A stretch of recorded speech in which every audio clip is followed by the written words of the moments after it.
So today is 9th May and we are going to study 12th English, that is grammar portion. So whenever we are starting the grammar, हमें ये चीज समझने की जरूरत है कि ग्रामर है क्या, व्हाट इज ग्रामर. ये एक साइंस बेस्ड मेथड है. जैसे साइंस में हम पूछते हैं कब, क्यों, कहां, कैसे, why, how, where. So likewise grammar कौन सी चीज हमने इंग्लिश लैंग्वेज के अंदर, कौन सी चीज हमने किस जगह पे यूज करनी है, उसका यूज कौन सी जगह, कौन सी चीज यूज करनी, that is language and that comes under grammar. Scientific चीज जो लॉजिकल बेस्ड होगी, कौन सी चीज कहां पे इस्तेमाल होगी. सो अगर हम ग्रामर की बात करें, ग्रामर पे आने से पहले first we need to study कि सब्जेक्ट क्या होता है और ऑब्जेक्ट क्या होता है. Almost this is 12th class, आप सबको पता होगा. सब्जेक्ट वो है part of sentence which indicates what is about, किसके बारे में बात हो रही है या कौन वो चीज पूरी कर रहा है. That means what is it about, कि वो किसके बारे में बात हो रही है, what we are talking about, हम किस चीज के बारे में बात कर रहे हैं, और हु परफॉर्म्स द एक्शन, और कौन उस पर्टिकुलर चीज को कंप्लीट कर रहा है. That is subject. और सब्जेक्ट के अलावा then we come to object. Object मतलब जो चीज हमें दिख रही है, स्टेबल इन फॉर्म, मैंने लिखा है स्टेबल इन फॉर्म, या जिसके ऊपर काम हो रहा है. सब्जेक्ट मींस काम, ऑब्जेक्ट मींस जिसके ऊपर काम हो रहा है. अब अगर हम टेंसेस की बात करें तो टेंसेस है क्या. ये एक वर्ब बेस्ड मेथड है, मैंने कल भी बोला है कल के लेक्चर में. That is used to indicate time, जिसको हम टाइम रिलेट करते हैं, and sometimes the continuation or completeness of an action or state in relation to the time of speaking, जिस टाइम बात हो रही होगी, जिस टाइम बात पूरी हो रही होगी. और अगर हम टेंसेस की बात करें, ये जो वर्ड टेंस है, it is derived from the Latin word that is Tempest, और इसका मतलब होता है टेम्पस का टाइम. मोस्ट इंपॉर्टेंट चीज जो टेंसेस के अंदर हम पढ़ने जा रहे हैं, उसको समझने से पहले, उन रूल्स को समझने से पहले वी नीड टू अंडरस्टैंड कि टाइम क्या है, व्हाट इज टाइम. और जब हम टाइम की बात करते हैं, टाइम के साथ एक दूसरी चीज आती है. We can not talk of tenses without considering two components of English tenses. Number 1 is time and number 2 is aspect. अब टाइम क्या है, व्हाट इज टाइम. जैसे मैं अभी पढ़ा रहा हूं, आप पढ़ रहे हो, दैट इज प्रेजेंट, जो अभी हो रहा है.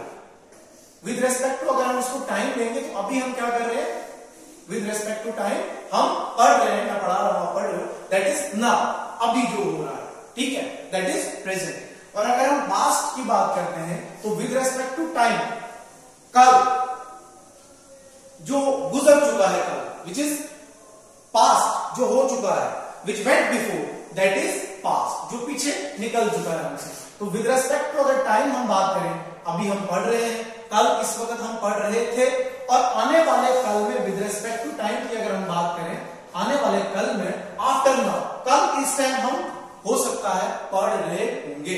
सो जो आने वाला है, past which went before, present जो अभी चल रहा है, नाउ, और any time that indicates now, that comes under present. And future का अगर हम बात करें तो जो आने वाला कल है, जो आने वाला कल है, उसको हम फ्यूचर बोलेंगे.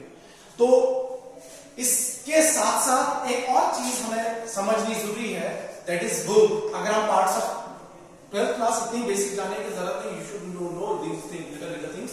अगर हम बात करें पार्ट्स ऑफ स्पीच की, तो पार्ट्स ऑफ स्पीच में नाउन है, प्रोनाउन है, वर्ब है, एडवर्ब है, एडजेक्टिव है, कंजंक्शन है, प्रीपोजिशन है, इंटरजेक्शन है. तो उसके अंदर एक मेन चीज आती है, जैसे मैंने अभी एक मेन चीज यहां पे बोली टाइम, तो दूसरी मेन चीज जो मोस्ट इंपॉर्टेंट चीज आती है, दैट इज वर्ब. अब वर्ब क्या है, verb which denotes action. Verb is one of the main parts of the sentence और क्वेश्चन इन इंग्लिश. कभी कभी एक मेन वर्ब, मतलब जिसको हम उर्दू में अगर बोले, वर्ब मींस काम, वर्ब दैट मींस वर्ब, जो काम हो रहा है, समझ रहे. तो उसके बाद अगर हम बात करें, there is a main verb and sometimes one or more helping verbs. कभी कभी एक सेंटेंस के अंदर एक वर्ब हो सकता है या एक से ज्यादा हेल्पिंग वर्ब, एक वर्ब के साथ एक हेल्पिंग वर्ब हो सकता है, जिसकी मैंने कल भी एग्जांपल दी थी. For example, he can swim, तो स्विम जो है that is a verb, but can जो इसके अंदर है हेल्पिंग वर्ब है. फिर अगर हम बात करते हैं, दो मोस्ट इंपॉर्टेंट चीज, वर्ब. समझ आया आपको, टाइम भी समझ आया, आ जाना चाहिए, समझ आ जाना चाहिए. टेम्पस से निकला है लैटिन वर्ड टेम्पस से time. With respect to time की अगर हम बात करें देन हमारे पास तीन चीजें आई। Now that is present, which went before that is past, and after now जो होगा that comes under future।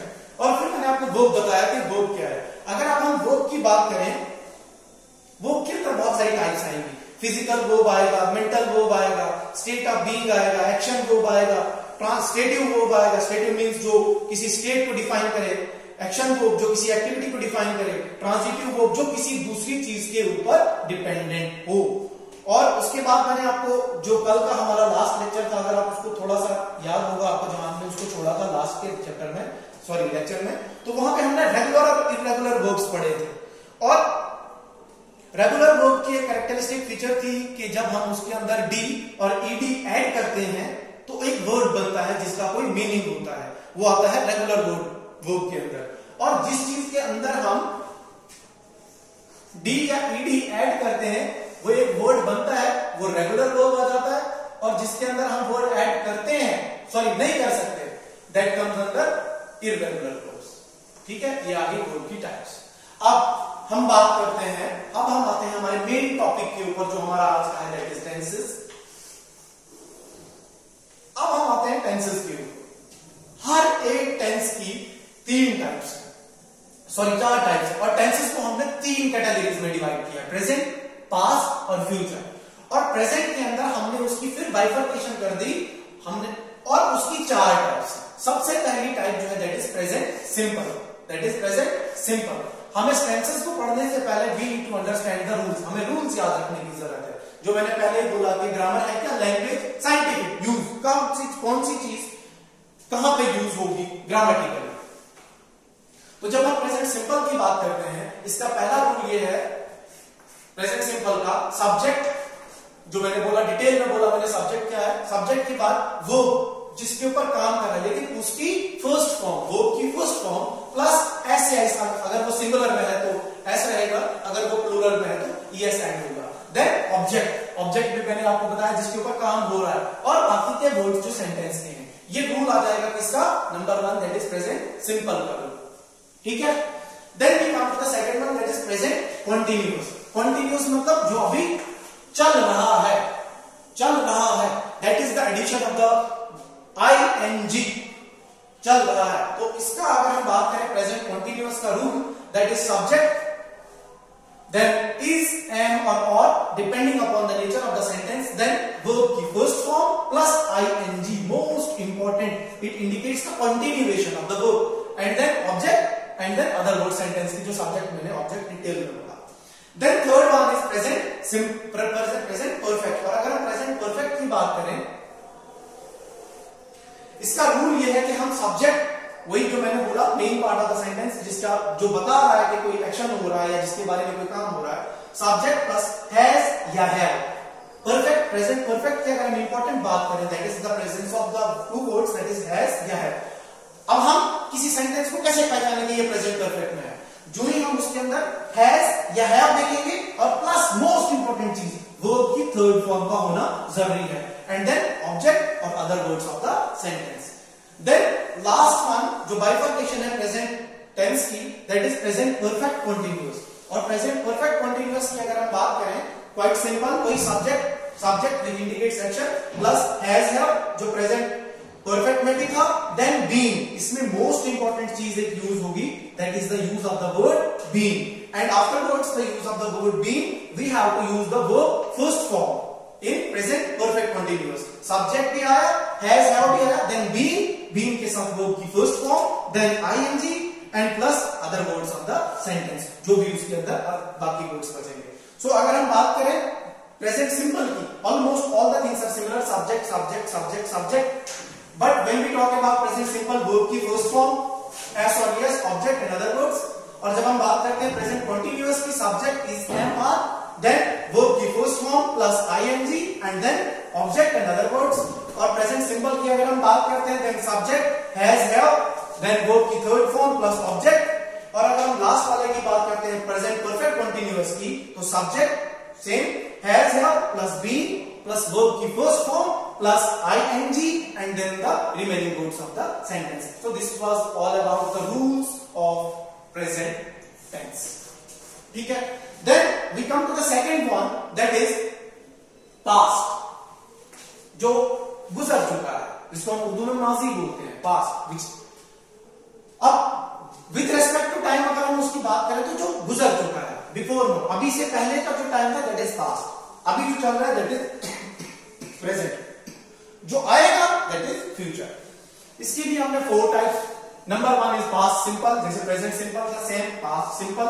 और पास्ट सिंपल की अगर हम रूल की बात करें तो सब्जेक्ट, वही मेन चीज जो मैंने बोला, सब्जेक्ट वर्ब की सेकंड फॉर्म आ जाएगी। 3 फॉर्म्स है वो, फर्स्ट फॉर्म, सेकंड फॉर्म है, थर्ड फॉर्म की। जब वो मैं फोर्थ फॉर्म लास्ट में बोलूंगा जब मैं फ्यूचर में आऊंगा, जब आईएनजी का यूज करूंगा मैं कंटिन्यूअस में।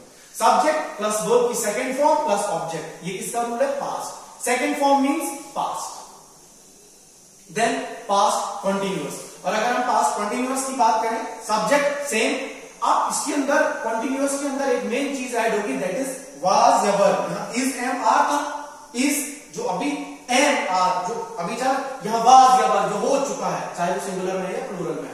देन वर्ब की first form and ING and object. Now as far as past perfect is concern, इसका रूल क्या है? सब्जेक्ट सेम, लेकिन यहां पे एक चीज है कि पास्ट परफेक्ट में हम हैज नहीं यूज करते, we use had. Subject plus had plus verb की थर्ड फॉर्म और प्लस ऑब्जेक्ट या जो अदर वर्ड सेंटेंस के अंदर बचे होंगे।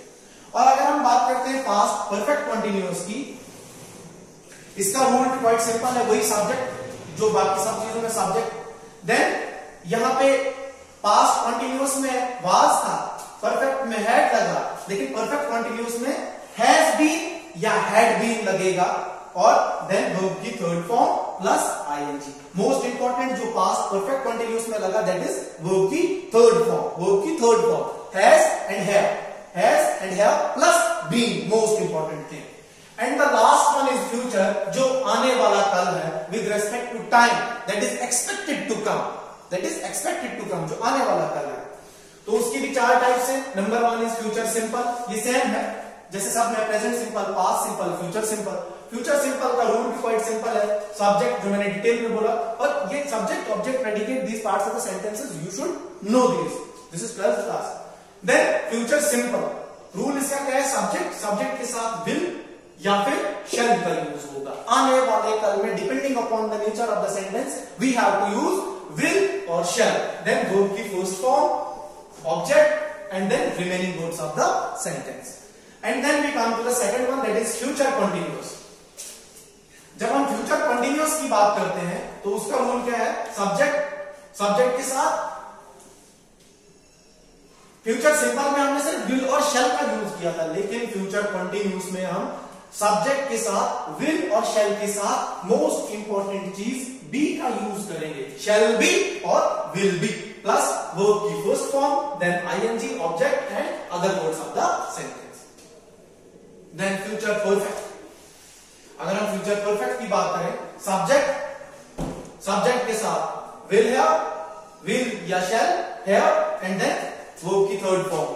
और अगर हम फ्यूचर परफेक्ट कंटिन्यूअस की बात करें तो वुड यूज होगा, और रूल में सिंपल है, वही सब्जेक्ट एंड देन वर्ब की थर्ड फॉर्म प्लस ऑब्जेक्ट। अब अगर हम बात करते हैं इन सब चीजों की ऑन द होल, अगर इसको हम कंक्लूड करें, how we need to remember this whole, तो अगर हम देखें थोड़ा सा इसको ओवरऑल व्यू देखेंगे इसका थोड़ा सा, tenses, tempus with respect to time, present जो अभी चल रहा है now, past which went before, and then future जो आने वाला काम कल है जिसको हम एक्सपेक्ट कर रहे हैं कि होगा। Divided into 4 types. अब प्रेजेंट की भी 4 टाइप्स है, पास्ट की भी 4 टाइप्स है, और फ्यूचर की भी 4 टाइप्स है। क्या है वो टाइप्स?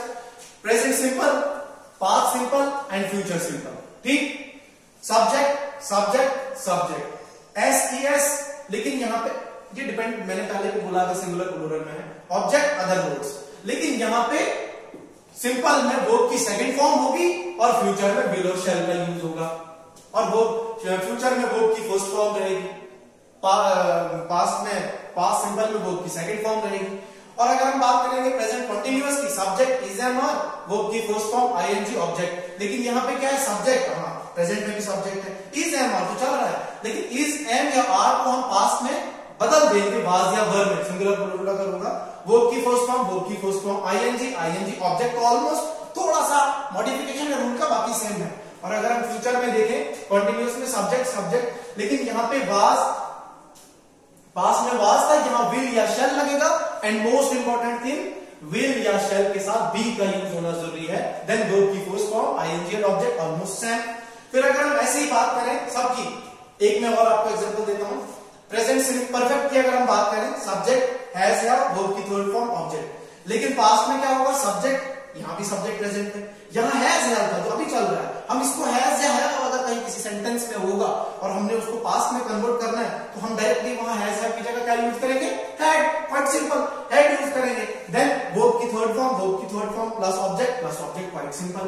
और अगर हम फ्यूचर परफेक्ट की बात करें, सब्जेक्ट यहाँ हैड था, लेकिन हम यहाँ विल या शैल का यूज करेंगे। एंड मोस्ट इंपॉर्टेंट हैव के साथ वर्ब की third form object, quite simple. ठीक है, तो ये ओवरऑल एक आइडिया था, ये रूल्स थे किसके, ग्रामर के और टेंसेस के, बेसिक जो चीज थी।